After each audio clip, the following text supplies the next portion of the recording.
आपका ये कहना है कि आखिर ऐसा क्यों सिस्टम बन रहा है कि मुझे उधार लेना पड़ता है। मुझे लास्ट याद है जब उधार लेने की नौबत आई थी, वो मुझे घर लेना था, ख़रीदना था घर। नोएडा में एक फ़्लैट ख़रीदना था और मेरे पास कुछ पैसे थे।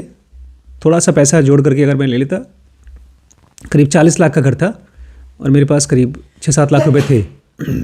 10 लाख रुपए डाउन पेमेंट करना था, तो पिताजी आराम से दे देते 3-4 लाख रुपए, और बाकी 30 लाख रुपए मुझे EMI भरना पड़ता, लोन। EMI मतलब समझते हो ना, हर महीने पैसा कटवाना पड़ता। तो और ये पूरी दुनिया में बहुत से लोग करते हैं, इसमें कोई गलत बात नहीं है। लेकिन जब मैंने एक लोन ली थी, मैंने ज़िंदगी में एक ही बार लोन लिया है, गाड़ी के लिए ली थी।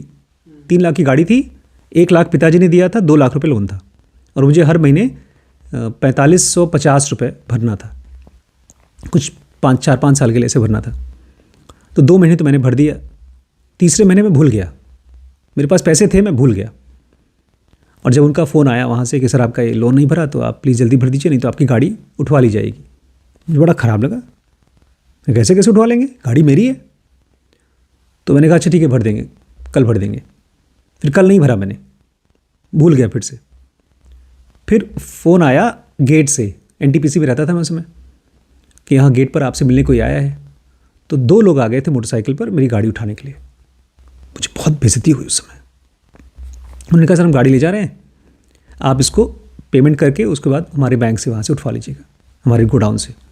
मैंने कहा नहीं अभी नहीं ले जा सकते, तो मेरी गाड़ी है। तो कहा सर गाड़ी तो जाएगी। मैंने कहा मैं अभी भर देता हूँ। बोलते अभी भरिए। और उस समय तुरंत मेरे पास पैसे नहीं थे, तो मैंने तुरंत पापा से कुछ पैसे मांगे और पेमेंट किया। उस दिन मुझे इतना ख़राब लगा था जैसे किसी इंसान को लगेगा अगर उसके सारे कपड़े उतर जाएं और रास्ते पे खड़ा हो। वो भी मैंने एक्सपीरियंस किया है, कपड़े उतार करके मैं रास्ते पे खड़ा हूँ। उस दिन अपने आप डिसीजन हो गया कि यार लोन मतलब ट्रक के नीचे आना, इतना ख़तरनाक चीज़ है।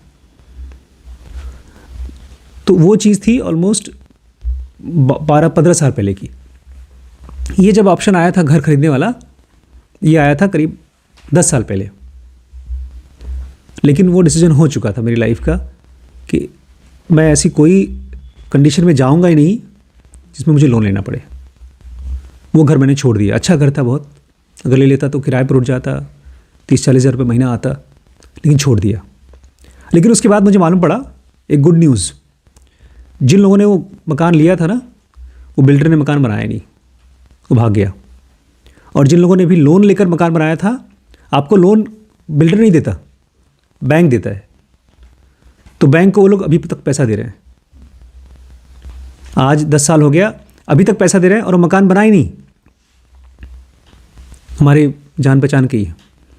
तो जब मैंने ये नियम बनाया अपने लिए, ये बहुत स्ट्रिक्ट नियम बनाया। जैसे मेरे लाइफ में कुछ नियम हैं, मैं एक अपनी वाइफ के लिए डेडिकेटेड हूँ और किसी औरत को नहीं देखूंगा। मैं लोन कभी नहीं लूँगा, और इस तरह के कुछ नियम हैं। उससे मेरा बहुत सेफ्टी हो गया। आपके लिए ऐसा क्यों होता है कि लोन लेना पड़ जाता है टाइम पर? क्योंकि अभी आपने लोन को वैसे महसूस नहीं किया जैसे मैंने किया है। किसी भी चीज़ को ना करने के लिए एक बहुत स्ट्रॉन्ग एक्सपीरियंस होना चाहिए।